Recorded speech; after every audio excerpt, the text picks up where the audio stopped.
오늘은 세상의 빛이다라는 8장 12절 말씀뿐만 아니라 제가 창세기 1장 3절에서 5절의 말씀도 소개했습니다. 보면 빛을 낮이라 하고 어둠을 밤이라 하다. 같은 개념이란 말이에요. 그죠? 우리가 지금 빛 안에서 예배한다. 낮이니까 낮 동안 예배한다. 그 다음에 이사야서 관련 구절을 보니까 이때 너의 빛, 내 빛이 이르렀다라는 것은 누구들을 하는 건가요? 응? 우리 구원자 예수 그리스도의 빛이 우리에게 이르렀다. 그 빛이 뭐와 연결되냐면 여호와의 영광과 연결이 되고 있다. 그런 점을 좀 염두에 두고 말씀을 좀 보시면 되겠어요. 그 여호와의 영광이 우리에게 영원한 빛이 된다. 그런 말씀을 하고 있습니다. 그 다음에 아름다운 시온에서 하나님의 빛을 비추셨다. 이 아름다운 시온이 오늘날 지금 우리 교회를 말합니다. 교회 안에서 하나님의 빛이 비추어진다 라는 것으로 해석할 수 있겠습니다. 이런 구절을 가지고 지난주 우리가 어디 본문을 다뤘죠? 요한복음 8장 1절에서 11절까지 무슨 내용인가요? 가늠하다 현장에서 붙잡힌 여인 사건, 조작된 사건, 음? 기획된 사건, 그거 다루었어요. 근데 지난주에 손가락으로 땅에 글씨를 쓰시 주님에 대해서 알아보았습니다. 제가 이 구절을 다시 리바이벌 하는 것은 예수님의 행동에는 의미가 없는 것들이 없어요. 다 있어요. 아까 내가 모든 말씀에 디아트립의 시간에 버려야 된다고 하지만 버리지 말아야 돼요. 짐은 버려야 되지만 아기를 버리면 어떻게 해요? 큰일 나는 거죠. 그러니까 우리가 세속적인 거, 우리 안에 있는 세상적인 것은 다 버려야 되지만 주님은 절대로 버릴 수 없죠. 특히 주님의 일거수일투족을 잘 관찰하는 사람이 지혜로운 사람이 되죠. 의미가 있으니까 우리에게 전하시고자 하는 메시지 이런 것들을 잘 귀담아 보셔야 됩니다. 예수님은 자신의 사소한 행위를 통해서 우리에게 우리가 잊고 있던 하나님의 일들을 기억나도록 손짓하시고 눈짓하시고 몸으로 움직이시면서 우리를 결코 잊어서는 아니 될 그 기억의 현장을 이끄십니다. 주일 예배도 마찬가지고 지금 이 시간에 하나님의 설교를 하심도 마찬가지예요. 지난주 거 다 까먹어도 또 리바이벌 시켰으니까 기억나도록 하시는 거. 제가 지난주 설교 일부분을 다시 끄집어내는 것도 이런 기억을 되살리게 하는 하나님의 은혜다 그렇게 생각을 합니다. 그래서 강의 시간에도 좋은 교수는 지난 시간 혹은 지금까지 배워왔던 것을 칠판 앞에 쫙 몇 가지로 정리해 있어. 이렇게 배워왔다. 그러면 잊어버린 사람들도 그때서야 비로소 얼큰이 내가 저거 배웠지 기억하는 거예요. 그 기억함이 오랜 기억으로 이제 전환될 때 우리에게 좋은 양식이 되고 영양분이 된다는 것입니다. 그래서 좋은 교수는 많이 아는 것도 중요하지만 잘 가르쳐야 되고 잘 기억시킬 수 있는 교수가 좋은 교수다라고 하는 것입니다. 지난주 본문에서의 예수님의 그 행동, 땅에 엎드려 몸을 굽혀 땅에다가 손가락으로 글씨를 쓰는 것, 그런 행동을 이제 이런 차원에서 우리가 이해해야 됩니다. 예수님은 바리새인들의 간교한 계책을 훤히 아시면서도 침묵하시고 몸을 굽히사 손가락으로 땅에 무엇인가를 쓰셨습니다. 한 번이 아니라 알아듣지 못하는 것을 각인시켜 하는 듯 재차 몸을 굽혀 손가락으로 땅에 글씨를 썼습니다. 8절 한번 보실래요? 8절 다시 몸을 굽혀 손가락으로 땅에 쓰시니 처음에 썼는데 또 못 알아듣으니까 또 재차 쓰시는 거예요. 반복하시는 예수님을 통해서 우리도요 다른 사람을 가르치거나 다른 사람 이해하지 못하는 답답한 사람을 만날 때도 좀 자상함을 좀 갖추어서 좀 참고, 어이구 속으로는 등신아 이것도 못 알아들어 하는 마음이 들지라도 좀 침묵하시고 반복으로 가르쳐 줄 수 있는 여유, 그런 배려, 친절이 필요하다 이겁니다. 그런데 성경의 역사에서 주님의 이 행동은 최초의 사건이 아닙니다.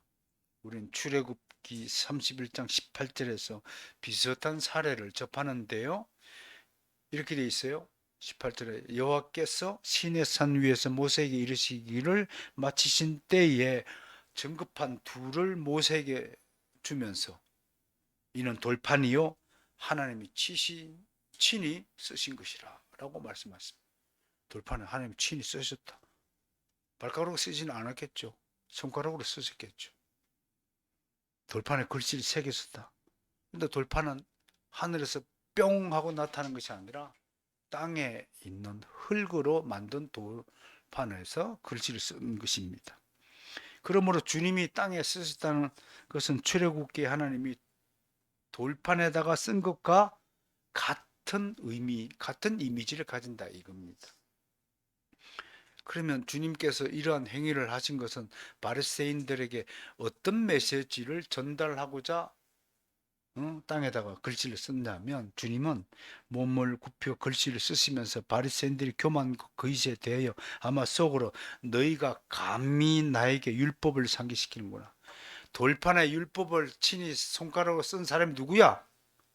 바로 나다 이 녀석들아. 감히 이 글씨를 쓴 주인공, 율법을 만들고 친히 돌판에 새긴 주인공들어 율법을 감히 들이다 대고 아느냐 모르냐? 따지느냐 이 무식한 녀석들아. 경고라는 거. 근데 바리새인들이 알아들어요? 이해하지 못하는 거예요. 유명한 열왕기에 기록된 벨사사 왕, 갑자기 자신의 궁전 벽에 글씨가 나타났죠. 하나님 손가락을 확 글씨를 쓰잖아요. 근데 그것이 무엇인지 이해했습니까? 못하는 거죠. 바리새인들도 마찬가지입니다. 이해하지 못했어요. 만약 그들이 율법을 제대로 알았더라면 율법에 담긴 하나님의 구속적 경륜에 대해 일말의 지식이라도 가지더라면, 율법 가지고 이게 맞니 안 맞니 너는 율법대로 행동했니 안 했니 정죄하기 바빴지, 율법에 담겨진 진짜 하나님의 구속적인 의미, 그 의도를 알았더라면 지금 눈앞에 펼쳐지는 메시아의 행위가 무엇을 뜻하는 걸 알았을 것입니다. 눈치 빠른, 만약 그 현장에 니고데모 같은 이가 거듭난 니고데모 같은 바리새인이 있으면 예수님이 땅바닥에 딱 손가락 쓸 때 십계명 돌판에 써주신 사건을 탁 떠올려. 이게 명민한 사람이거든. 우리가 여기까지 거기까지 가야 되는 거예요. 우리 신앙의 수준이. 성경에 기록된 하나님 말씀을 읽을 때 이 전후 구약과 신약의 전체의 성경의 이 사건들이 하나로 탁 엮여져서 하나님의 의도가 탁 드러나야 되는 거예요. 하나님의 메시지가 금방 탁 깨달아져야 되는 겁니다. 이게 거듭난 사람에게 주신 이해요, 총명이요, 지혜의 은사, 선물인 것입니다. 안타깝지만 바리새인들에게는 그런 선물은 주지 않았습니다. 이런 배경을 알게 되면 오늘 주님이 갑자기 그들 앞에 나는 세상의 빛이라 하신 말씀의 의도를 간파하게 된다는 것입니다. 주님의 이 말씀은 바리새인들의 한마디로 무지를 지적하는 말씀입니다. 주님은 지금 바리새인들이 빛 앞에서도 빛을 알지 못하는 것을 안타까워하고 있습니다. 이렇게 영적으로 어둠에 속한 이들은 영원한 하나님이 세상에 빛으로 오셨음에도 그걸 알지 못하고 영접하지 못하는 것입니다. 이들은 정말로 본질적으로 빛을 싫어하고 빛을 거부하는 사람들일까요? 아니요. 빛을 싫어하는 사람은 아무도 없습니다. 바리새인들도 빛이 좋다는 건 알고 있었을 것입니다. 다만 이들에겐 세상의 광명체만 빛인 줄 알았지 하나님이 빛이라는 사실은 무지했습니다. 해와 달과 별들만 빛인 줄 알았지 진리이자 생명이신 예수 그리스도가 세상의 빛이라는 것을 한 번도 상상해 보지 못했습니다. 지금도 세상 사람들은 예수 그리스도가 빛이라고 그러면 알지 못합니다. 이해하지 못합니다. 그들은 눈에 보이는 것에만 관심이 있고 지식이 있기 때문에 그렇습니다. 그들의 차원에서는 빛이 어떻게 사람으로 나타날 수 있을까? 불가능하다. 그렇게 생각하는 사람들입니다. 그들이 성경에 대해서 조금이라도 세심한 살핌이 있었다면 주님의 말씀을 이해했을 것입니다. 구약 성경 하나 보죠. 이사야 41장 6절 시작. 나 여호와가 의로 너를 불렀은 내가 내 손을 잡아 너를 보호하며 너를 세워 백성의 언약과 이방의 빛이 되게 하려니. 예수 그리스도를 성부 하나님이 세워서 언약 백성 이스라엘 백성과 이방인의 빛으로 오신다. 빛이 되게 하신다 라고 이미 선지자를 통해서 하나님은 아버지 하나님은 말씀하셨습니다. 예고하셨습니다. 지금 바리새인들과 서기관들 사두개인들 산헤드린 공회를 이루는 소위 유대의 지도자들이라고 자칭 생각하는 이들이 뭐에 있어서 전공자입니까? 율법에 있어서 전문가입니다. 율법을 다 암송하는 것을 자랑스럽게 여기는 사람들이었습니다. 그런데 정말 놀랍게도 다 외우긴 외우는데 그게 무슨 뜻인지를 이해하지 못하는 겁니다. 우리 동훈이 6년호가 벌써 고3이 되었는데 어릴 때 소이름다 다 외웠어요. 다 외웠다고 걔네들이 그게 무슨 뜻인지 알았을까요? 몰랐어요. 한번 외워본다는 차원에서 실시한 거죠. 그것이 하나님의 교리를 익히는 출발점이 되기 때문에 그렇게 한번 시켜보았지만 지금은 다 외우고 있나요? 자기도 그런 것을 해봤다는 기억조차 없는 아이들이 됩니다. 그러나 하나님은 분명히 약속을 했습니다. 49장 6절 시작. 그가 이르시되 네가 나의 종이 되어 야곱의 지파들을 일으키며 이스라엘 중에 보존될 자를 돌아오게 할 것은 매우 쉬리라. 내가 또 너를 이방의 빛으로 삼아 나의 구원을 베풀어서 땅 끝까지 이르게 하리라. 굉장히 중요한 말씀인데요.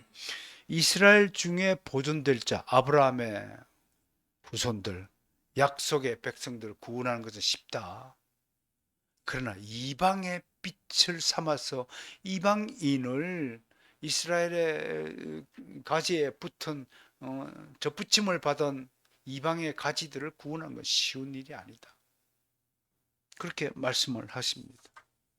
그러니까 예수 그리스도가 세상에 빛으로 오신 것이 얼마나 중요한 사역을 상징하는 말씀인지 우리는 알게 됩니다. 그들은 땅에서 났으니 땅을 이야기하고 주님은 하늘에서 났으니 하늘의 차원에서 이야기를 합니다. 그들은 눈에 보이는 태양빛이 비추면 좋다 하고 눈에 보이지 않는 하나님의 빛이 비추어야 영생을 누린다는 사실을 이해하지 못하고 알지 못하는 것입니다.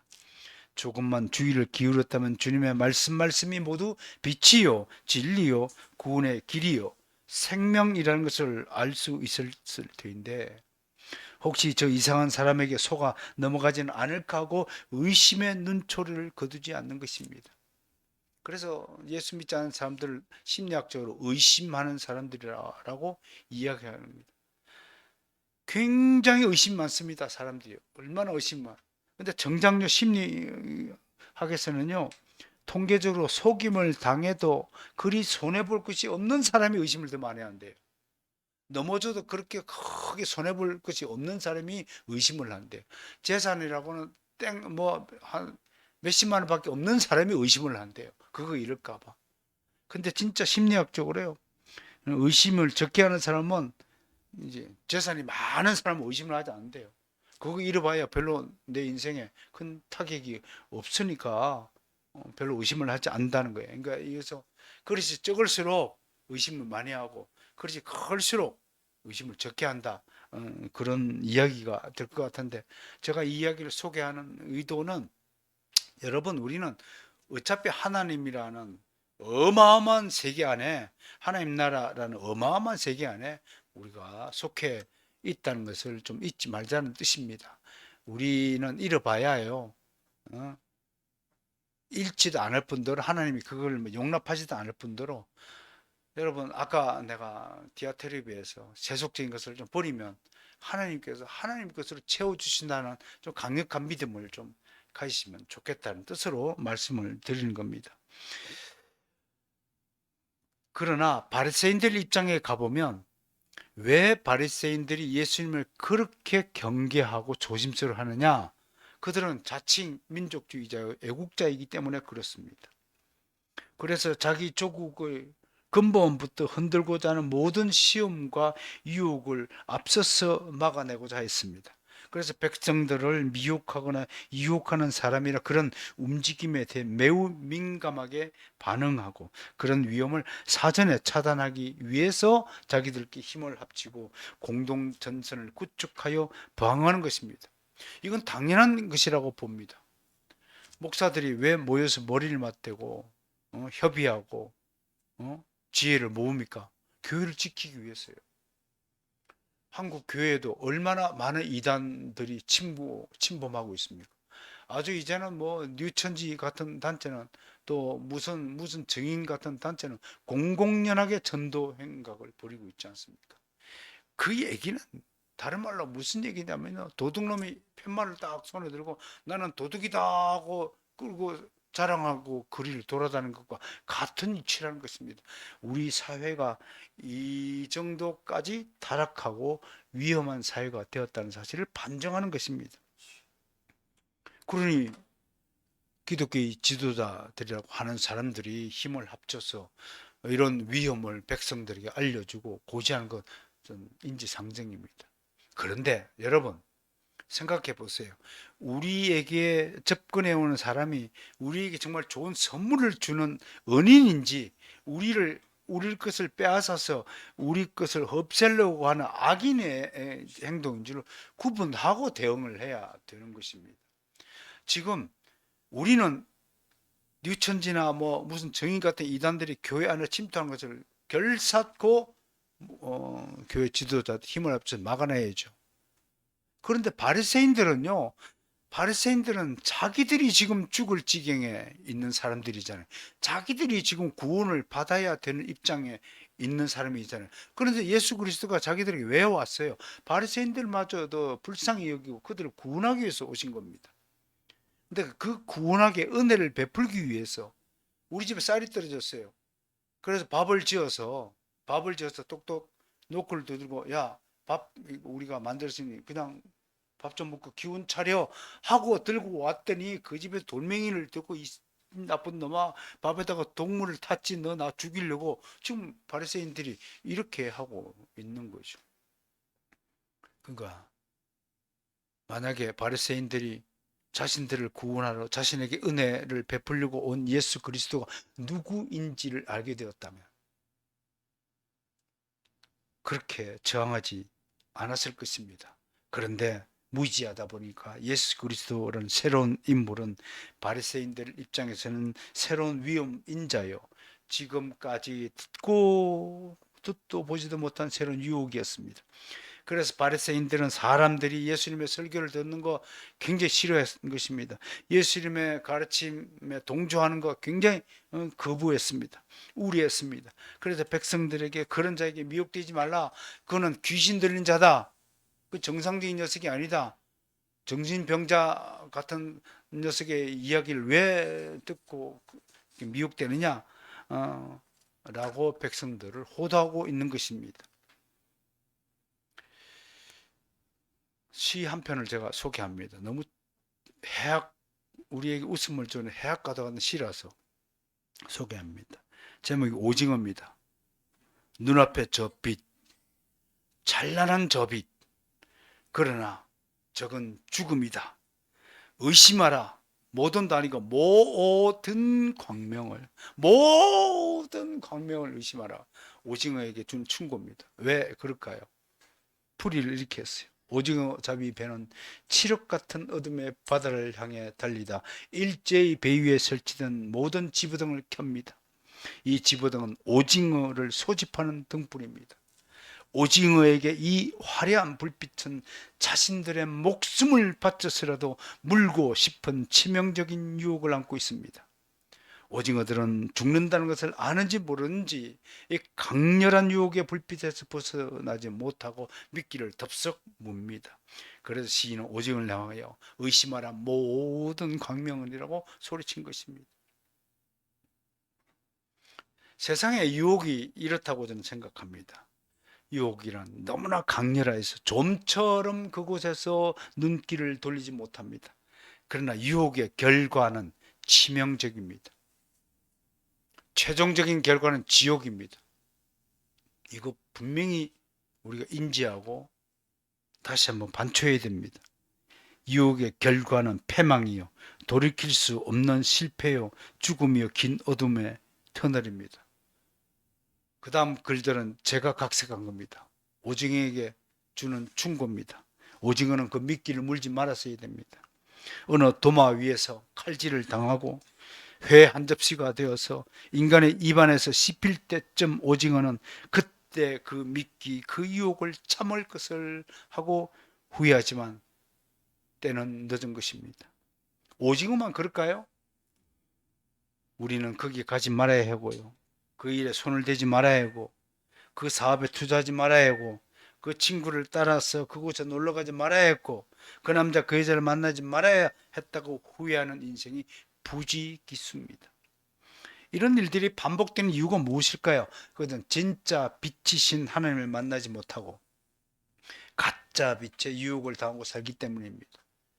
진짜 생명의 말씀이 있는 교회에 와서 주의 말씀을 먹고 생명으로 영적인 생명을 자라게 하지 않고 가짜 것에 현혹 세상의 유혹에 빠져서 깊은 어둠의 터널 속으로 스스로를 빠져 들어가는 것입니다. 하나님만이 참빛입니다. 요한복음 어떻게 시작하나요? 시작. 그 안에 생명이 있었음. 이 생명은 사람들의 빛이요. 빛이 어둠에 빛이 돼 어둠이 깨닫지 못하더라. 이 구절을 읽으면서 저는 천국 가서 하나님 만날 터인데 참 묻고 싶은 것이 많죠. 하나님 주일 예배 안 드릴 때마다 그 생명의 연한을 1년씩 깎아버리도록 법칙을 정했으면 사람들이 한 주도 안 빠지게 예배 드릴 텐데. 어? 반대로 뚱뚱한 여자에게는 주일 예배 한 번 빠질 때마다 1kg씩 살이 찌게 만들고, 빼빼 마른 여자는 1kg 살을 빼고, 돈 욕심 많은 사람들에게는 한 주 예배 빠질 때마다 1억씩 손해보게 만들고, 그랬으면 다 예배 드릴 것 같아요. 그런데 그 안에 생명이 있고 주일 예배 드리면 생명을 얻는다. 그러니까 이 생명은 육신의 생명이 아니라서 육신적으로는 깨닫지도 못하고 느끼지도 못하는 것들을 만들으니까 주일 예배를 우습게 생각하고 어긴단 말입니다. 여러분, 우리만이라도 행복해 합시다. 주일 예배 참석해서 하나님의 말씀을 듣는다는 것이 얼마나 귀한 복인지를 깨달아야 합니다.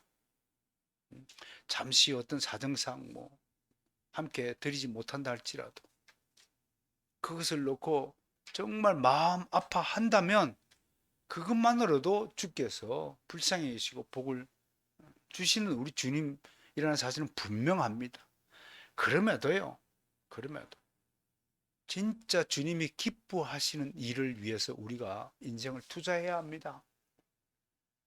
안타까워하시는 것도 주님의 자비하시며 사랑하시지만 주님이 안타까워하지 않고 주님이 엄청나게 우리의 행위에 대해서 기뻐하시는 수준까지 우리가 나아가야 하는 것입니다. 자식들 아프다고 그러고 자식들 괴로운 일이 있으면 부모의 가슴이 찢어질 때 아프죠. 근데 그 자식이 정말로 부모를 행복하게 만드는 존재라면 그 자식 최고의 자식이죠. 그렇지 않나요? 최고의 자식이죠. 우리는 주님 안에 생명이 있다는 사실을 굳게 믿어야 합니다. 이제 빛에 대해서 좀 알아보겠습니다. 우리가 왜 빛 안에 거해야 되는가? 그것은 바로 주님의 속성이기 때문에 그렇습니다. 성경에는 하나님을 표현하는 세 가지, 하나님의 속성을 세 가지를 표현하는데, 첫 번째 요한복음 4장 24절에서 하나님이 영이시다. 영이 눈에 보여요? 하나님 눈에 안 보이시는 분이지만 영이라는 것은 실체가 있다는 겁니다. 눈에 보이지 않는 실체라는 것입니다. 그래서 우리 안에 누가 와 계세요? 하나님의 성령으로, 거룩한 영으로 우리에게 오신 것입니다. 그러면 우리 안에도 영이 있어요, 없어요? 있는 겁니다. 그 세 가지 영을 말하는 거예요. 하나는 사탄의 영이요, 마귀의 영이요, 하나는 나의 영이요, 하나는 하나님의 영입니다. 하나님의 영이 왜 내 안에 오셨을까요? 나와 합세해서 내 속에 있는 어둠의 영을 몰아내고자 내 안에 오신 것입니다. 또 하나님의 영이십니다. 믿으십니까? 여러분들은 성령의 도움을 받아서 하나님의 말씀을 먹고 기도함으로써 여러분들의 영이 성령으로 닮아 간다는 사실을 믿으시길 바랍니다. 두 번째, 오늘 본문에서 하나님은 빛이라고 표현하고 요한일서 4장 8절에서는 하나님의 사랑이라고 표현됩니다. 이 모든 것들은 하나님의 절대적인 신성을, 하나님의 절대적인 속성을 상징하고 표현하는 것입니다. 성경을 통한 하나님의 이런 계시가 없었더라면 아마 우리는 진짜 빛이 무엇인지, 진짜 사랑이 무엇인지, 진짜 성령의 사역이 무엇인지, 존재가 무엇인지 알지 못했을 것입니다. 오늘은 그 세 가지 중에서 빛에 대해서 논하고 있습니다. 성경은 곳곳에서 빛이신 하나님을 증언합니다. 또 빛의 본질과 역할이 무엇인지 기록하고 있습니다. 첫 번째, 성경에서 빛은 생명 그 자체로 묘사됩니다. 욥은 고난 가운데서 어찌하여 고난 당하는 자에게 빛을 주셨으며 마음이 아픈 자에게 생명을 주셨는고라고 탄식했습니다. 이 이야기는 거꾸로 뒤집어 보면, 아버지, 나는 빛의 자녀인데 왜 나에게 이런 고난이 들어옵니까? 정답이 뭐예요? 빛의 자녀라고 해서 고난이 없는 게 아니다. 고난이 유익이라고 하는 말씀을 기억해야 합니다. 만약에 나는 하나님의 자녀이니까 이제 앞으로 내 인생에는 전혀 고통도 없고 슬픔도 없고 어려움을 당하지 않을 거라고 생각하면 그건 신비주의 신앙인입니다. 우리는 그런 점에서 고난에 대한 의미를 잘 새겨야 올바른 신앙이 될 것입니다. 이에 수아사람 빌닷이 이렇게 얘기합니다. 악인의 빛은 꺼지고 그의 불꽃은 빛나지 않을 것이요 그의 장막 안의 빛은 어두워지고 그 위에 등불은 꺼질 것이라며 욥을 위로하였습니다. 너는 의인이므로 결코 네 결말이 나쁘지 않을 것이다. 얼마나 좋은 충고이고 위로이게 되겠습니까? 시편 기자는 사람이 치부하여 그의 집의 영광이 더하고 생시에 사람들에게 축가를 받을지라. 그들은 그들의 역대 조상에게로 돌아가리니 영원히 빛을 보지 못할 것이라고 경고했습니다. 두 번째, 빛은 사람들에게, 우리에게 행복과 평안의 대명사입니다. 잠언 기자는 의인의 빛은 환하게 빛나고 악인의 등불은 꺼진다고 읊었습니다. 지금 좀 괴롭더라도요, 여러분들이 빛의 자녀라는 사실을 믿으신다면 반드시 결론은 행복과 평안으로 결말짓습니다. 그러니까 이 또한 지나가리라 라는 말씀으로 위안을 스스로 삼으시면서 좀 견뎌 보시기를 바랍니다. 세 번째, 빛은 우리의 구원자로 나타납니다. 시편 기자는 정직한 자들에게는 흑암 중에 빛이 일어나느니 그런 자비롭고 긍휼이 많으며 의로운이라고 노래합니다. 여러분, 정직합니까? 여러분, 거짓말쟁이는 반드시 거짓말 대가를 치르도록 하나님께서 그렇게 법칙을 세워주셨습니다. 정직한 자에게는 반드시 정직한 하나님의 은혜의 선물이 주어짐을 믿으시길 바랍니다. 또 빛에 속한 자의 얼굴에는 얼굴 보면 저게 빛의 자녀인지 아닌지를 알게 된다고 하는 겁니다. 8대 속성을 선물을 받습니다. 사랑, 기쁨, 평안, 맑음, 감사, 겸손, 지혜, 명철. 아무리 배우지 못하더라도요, 하나님의 빛의 은사를 선물을 받은 사람들은 똑똑해 보입니다. 눈빛이요, 다릅니다. 눈빛이 귀신의 눈빛이 아닙니다. 근데 반대로 어둠 속에 있는 사람들은 미움, 슬픔, 분노, 불평, 불만, 욕심, 교만, 걱정, 염려, 근심, 두려움, 이런 것들이 잔뜩 얼굴에 묻어납니다. 저는 이걸 보면서 빛의 속성 역할을 생각하면서 공자가 참 그래도 자연인 중에서는 참 대단히 깨달은 사람이다. 인생 40이면 자기 얼굴에 책임을 지라. 사실은 공자가 그렇게 썩 미남이 아니었다고 합니다. 그래서 우스갯소리로 그런 말 있잖아요. 나이 50, 60 되면 얼굴이 평준화된다. 그 무슨 말인가요? 젊었을 때는 뭐 잘생기고 예쁘고 못나고 하는 거 있지만 늙어가니까요. 지식도 평준화되고요. 얼굴도 평준화되고. 다만 평준화 안 되는 게 유일한 거지 돈은 평준화가 안 돼요. 응? 돈도 좀 평준화가 됐으면 얼마나 좋을까 싶어요. 그러니까 좀 공자의 가르침을 굳이 꺼내지 않더라도 그리스도인들이 뭐부터 달라져야 되냐면 얼굴 표정부터 달라져야 한다는 말은 틀린 말이 아닌 거예요. 그 좋은 웃는 얼굴에 뭐 못 뱉는다? 침 못 뱉는다. 웃는 얼굴이니까 웃으면서 성질내요? 자연적으로 좋은 말이 나오는 거예요. 마음이 평안하고 마음이 즐거우니까 좋은 말이 나와요. 웃으면서 야 나쁜 새끼야. 그렇게 하는 사람은 있을 수가 없죠. 어? 그 있을 수가 없잖아요.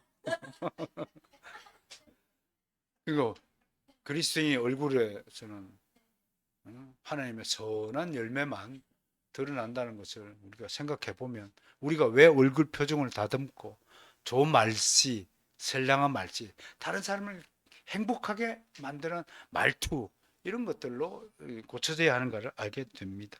무엇보다도 빛의 속성 무지를 깨우쳐 하나님의 자녀가 깨닫지 못하여 멸망하는 짐승이 되지 않도록 은혜를 베푸는 것입니다.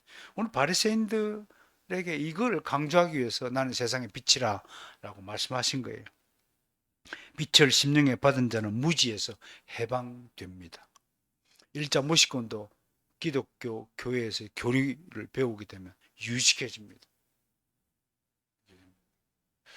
아까 교리 시간에 토요일날 일어났던 일들을 잠깐 얘기했는데 목사들 또 제자 목사님들이 함께 길을 걸어가는데 저 가야 밀면 먹고 스님들이 한 4사람 내려오더라.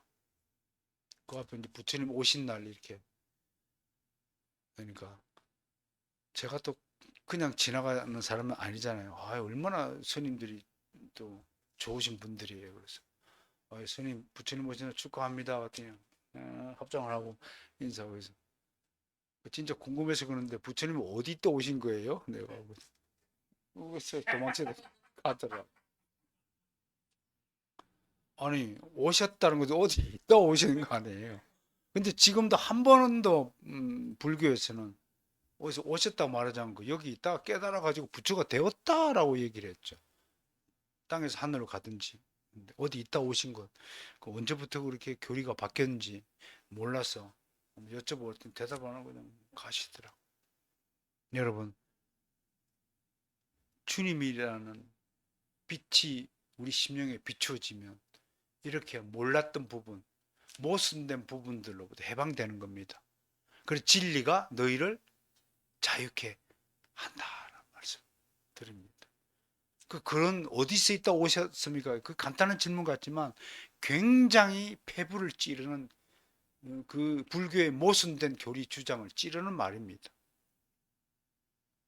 거기 답을 하지 못한다면 그들은 아직도 무지 속한 백성이라는 사실을 증명하는 것입니다. 15번 보세요. 그렇다면 주님이 말씀하신 세상의 빛은 무엇을 의미하는 것입니까? 그리스도께서 모든 사람의 빛이 되신다는 것입니까? 그러면 보편구원론설이 되는 거예요. 성경은 그렇게 말씀하지 않아요. 오직 그리스도를 따르는 자만이 빛을 얻고 영생을 얻습니다. 태양빛은 모두가 쐴 수 있지만 하나님의 빛은 오직 그리스도 안에 있는 사람만이 받아내는 유일한 특권인 것입니다.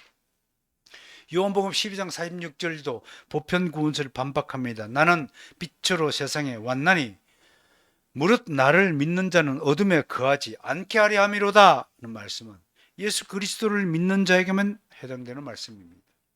오늘 본문에서도 나를 따르는 자는 어둠에 다니지 아니하고 생명의 빛을 얻으리라고 말씀하셨습니다. 그렇다면 자연은 중생하지 못한 불신자들에게는 빛이 없다는 말입니까? 아니요. 빛이 있습니다. 그런데 그 빛은 신학적으로 자연의 빛이라고 말합니다. 중생하지 못한 자에게 빛이 있는데 그 빛은 자연의 빛이죠. 무엇이 옳고 그릇된 것임을 분별하는 도덕의 빛이고 양심의 빛입니다.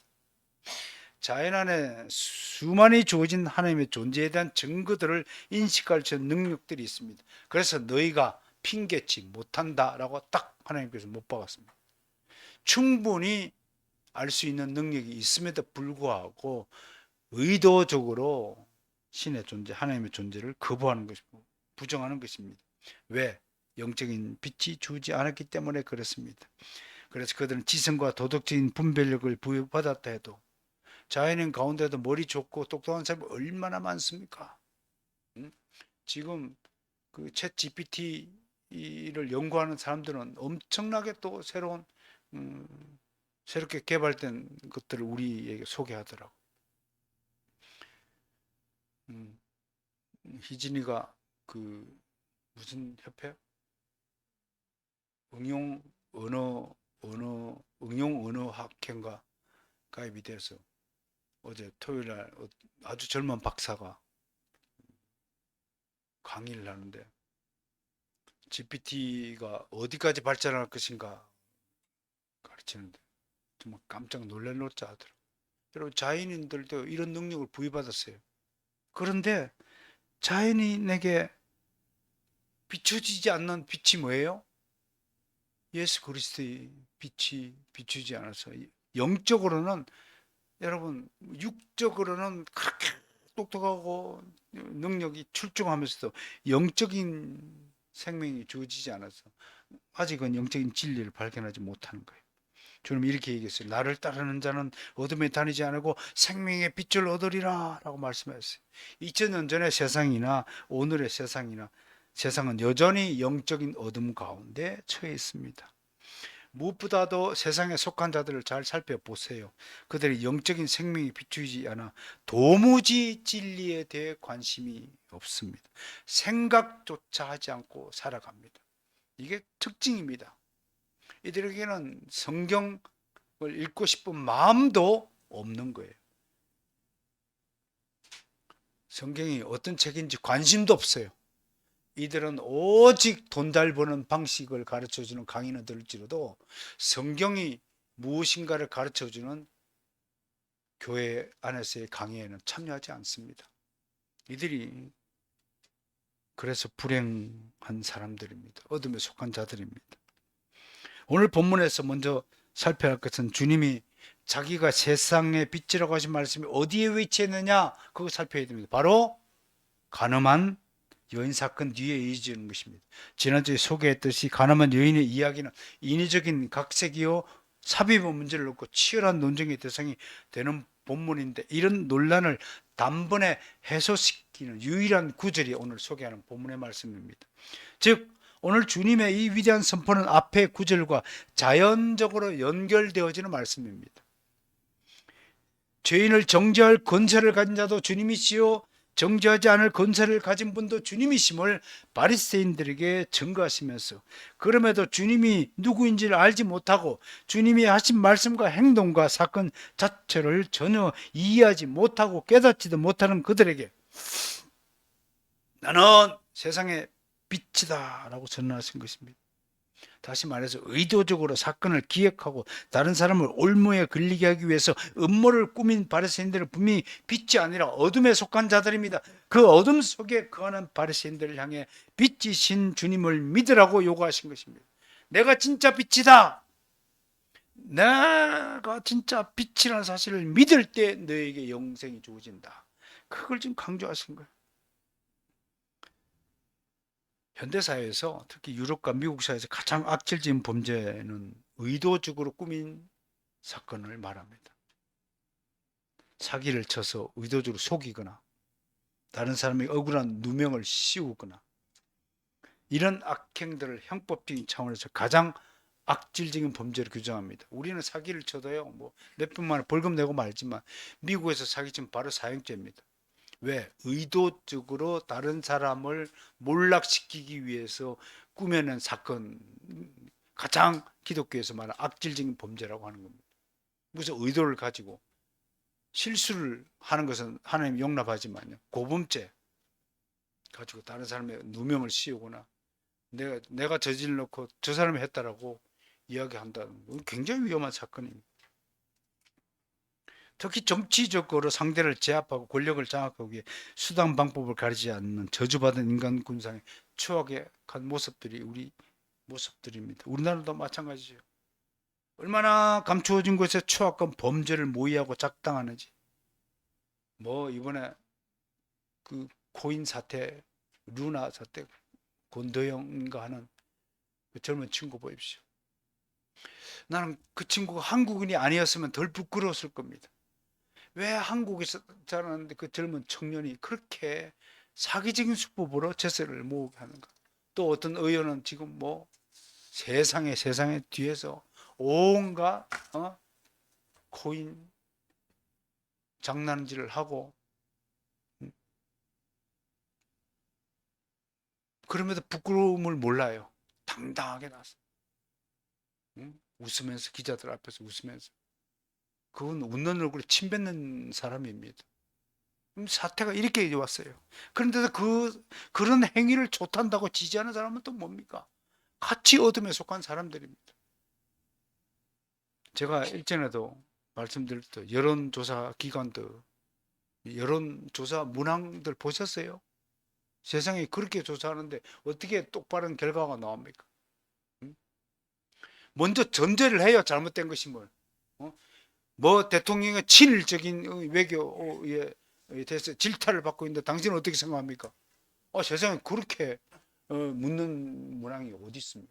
여론 조작, 댓글 부대 만들어서 여론을 인위적으로 조작하고 자기 편에 유리한 여론을 조성하고 불리하면 돈으로 매수하고 입을 다물게 하고 죄를 뒤집어 씌우게 하고 다른 사건을 끌어들여 물타게 하고 자기 당에 잘못되는 거 그 사람은 그쪽은 어떻게 됐습니까? 라고 되묻는 수법들 이런 것들이 얼마나 악랄한 범죄인지 다른 사람 공격하면서 몰래 뒤로 자기 배를 불리는 일들을 양심에 끄리낌 없이 행하고 남이 어찌 되든 말든 자기 자녀만 잘 되면 된다는 극한 이기주의가 극성을 부립니다. 자기 자녀를 입학시키거나 좋은 곳에 지시키기 위해서 성적을 조작하고 입시의 조건을 조작하고 특권을 위하게 전화를 걸었고 압력을 가지고 내 자식 채용 좀 시켜달라고 하고 뒤에서 온갖 짓을 다 합니다. 그러고도 가면 갈수록 얼굴이 두꺼워서 미안하고 부끄러움을 모릅니다. 조금도 잘못을 인정하지 않습니다. 서로 상대를 비난하기 바쁩니다. 배로기도 낯짝이 있다고 하는데 이제는 이것마저 사라졌습니다. 참으로 개탄스러운 세태입니다. 이렇게 인간 세상에서 사악한 범죄는 끊이지 않습니다.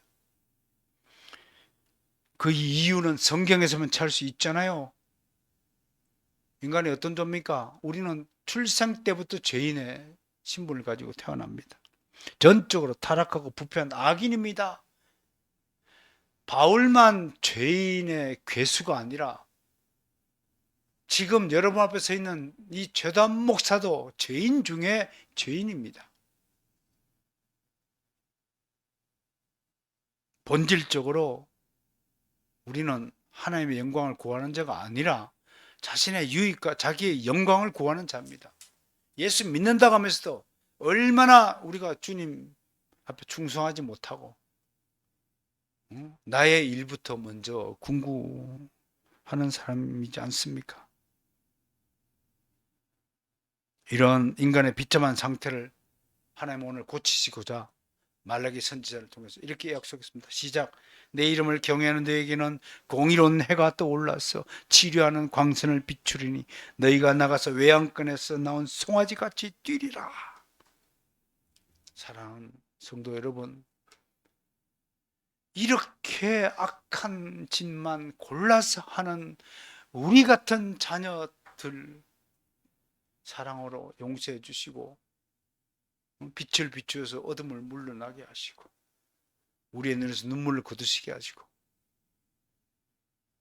네가 네 마음을 고쳐서 회개하여서 나에게로 돌아오기만 하면 내가 모든 것을 치료하는 광선을 보내서 다 고쳐주겠다라고 오늘 또한 약속을 하십니다. 그런데도 왜 자꾸 여러분들은 모든 생각과 모든 행동과 모든 판단과 모든 결정들이 왜 주님으로부터 멀어지려고만 하는 것입니까? 왜 주님의 것과 반대되는 방향으로 달려가시려고 하시는 겁니까? 그래서는 아니 되겠죠. 좀 더 주님 가까이 가야 되겠죠. 가까이 가서 솔직하게 인정합시다. 그리고 용서를 구합시다.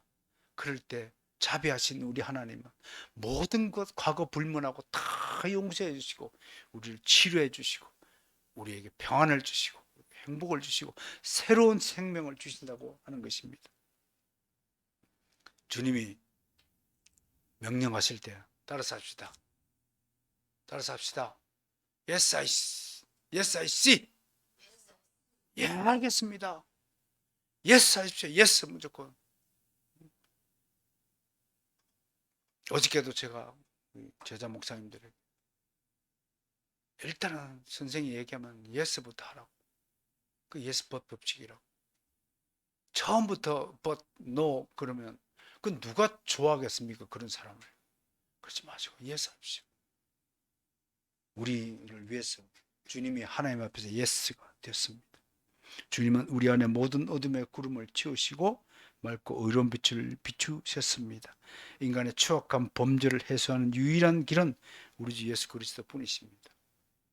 사랑하는 성도 여러분, 우리의 모든 판단과 결정, 행동들이 정말 주님이 좋아하시고 주님이 원하시는 건지 그걸 놓고 고민하는 여러분이 되시기를 당부드립니다. 하나님